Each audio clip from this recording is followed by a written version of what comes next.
بسم اللہ الرحمن الرحیم۔ الصلاۃ والسلام علیک یا رسول اللہ صلی اللہ علیہ وآلہ وسلم۔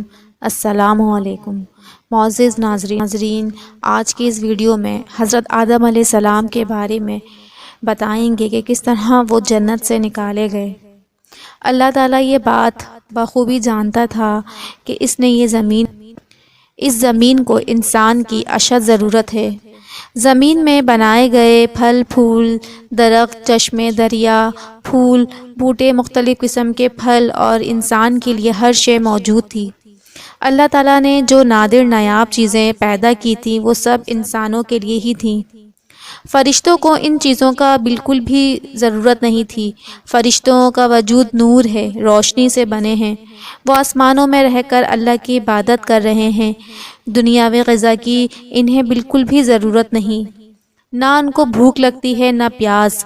زمین و آسمان کو اللہ نے قائم کیا، سورج، چاند، ستارے رونق بخشی اس کائنات کو۔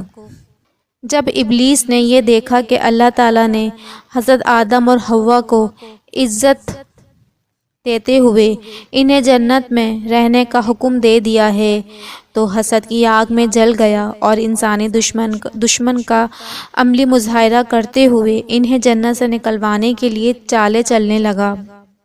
فرمان الہی ہے ترجمہ: ہم نے کہا اے آدم، یہ تمہارا اور تمہاری بیوی کا کھلا دشمن ہے۔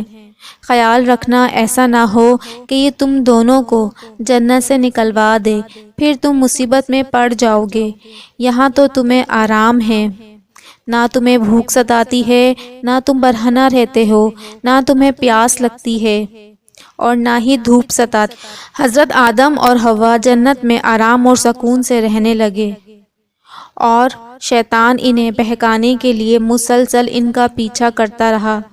آخر کار اس نے حضرت آدم اور حوا کو بہکانے کے لیے ان کے دل میں وسوسے ڈالنا شروع کر دیے اور کہنے لگا، اے آدم، کیا میں تمہیں ایسا درخت نہ بتا دوں جسے کھانے کے بعد تم جنت میں ہمیشہ کے لیے رہو گے؟ حضرت آدم اور حوا نے اس درخت کا پھل کھانے سے انکار کر دیا۔ شیطان نے اعتماد دلانے کے لیے جھوٹی قسمیں کھا کر کہا، میں تو تمہارا خیر خواہ ہوں اور تمہیں اچھی بات بتا رہا ہوں۔ شیطان کے قسم کھانے پر حضرت آدم اور حوا علیہ السلام اس کے بہکاوے میں آ گئے اور اللہ عز و جل سے کیے ہوئے عہد کو بھول کر جس درخت سے اللہ تعالیٰ نے منع فرمایا تھا اس کا پھل کھا لیا۔ جب حضرت آدم و حوا علیہ السلام نے انہیں ابلیس کے بہکاوے میں آ کر ممنوعہ درخت کا پھل کھا لیا تو ان کے جنتی لباس اتر گئے اور اللہ عز و جل نے زمین پر اترنے کا حکم دے دیا اور ساتھ ہی ابلیس کو بھی زمین پر اتار دیا۔ حضرت آدم علیہ السلام کو اس بات سے آگاہ کر دیا کہ جس طرح شیطان نے تمہیں بہکا کر جنت سے نکلوایا ہے، اسی طرح یہ دنیا میں بھی تمہیں بہکانے کی بھرپور کوشش کرے گا تاکہ تم دوبارہ جنت میں داخل نہ ہو سکو، لہٰذا اپنے آپ کو اس کی چال سے بچانے کی بھرپور کوشش کرو۔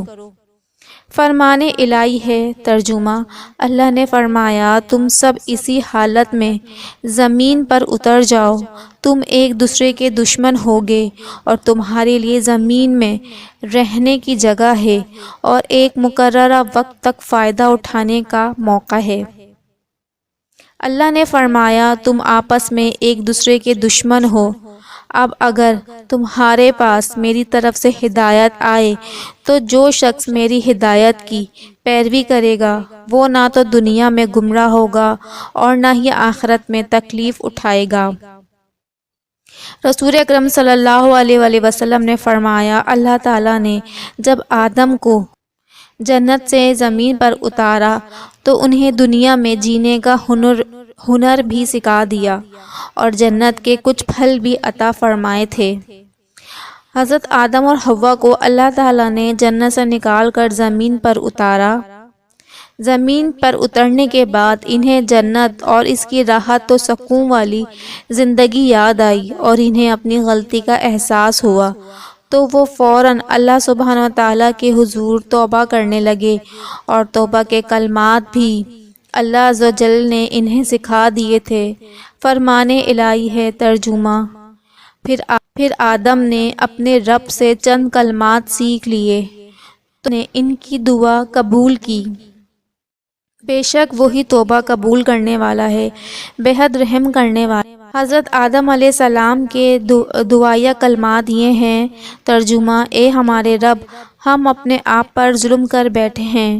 اب اگر آپ نے ہمیں معاف نہ کیا تو ہم پر رحم نہ فرمایا تو یقیناً ہم نقصان پانے والوں میں سے ہو جائیں گے۔ یہ دعا پڑھنے پر اللہ تعالیٰ نے آپ علیہ السلام کو معاف فرما دیا۔ اس دعا میں حضرت آدم علیہ السلام کی 5 خوبیاں ذکر ہوئی ہیں۔ اپنی غلطی کا اعتراف، غلطی پر شرمندہ ہوئے، اپنے نفس کو ملامت کیا، فوراً توبہ کی، اللہ کی رحمت سے نا امید نہ ہوئے۔ امید ہے آپ کو اس ویڈیو بہت پسند آئے گی۔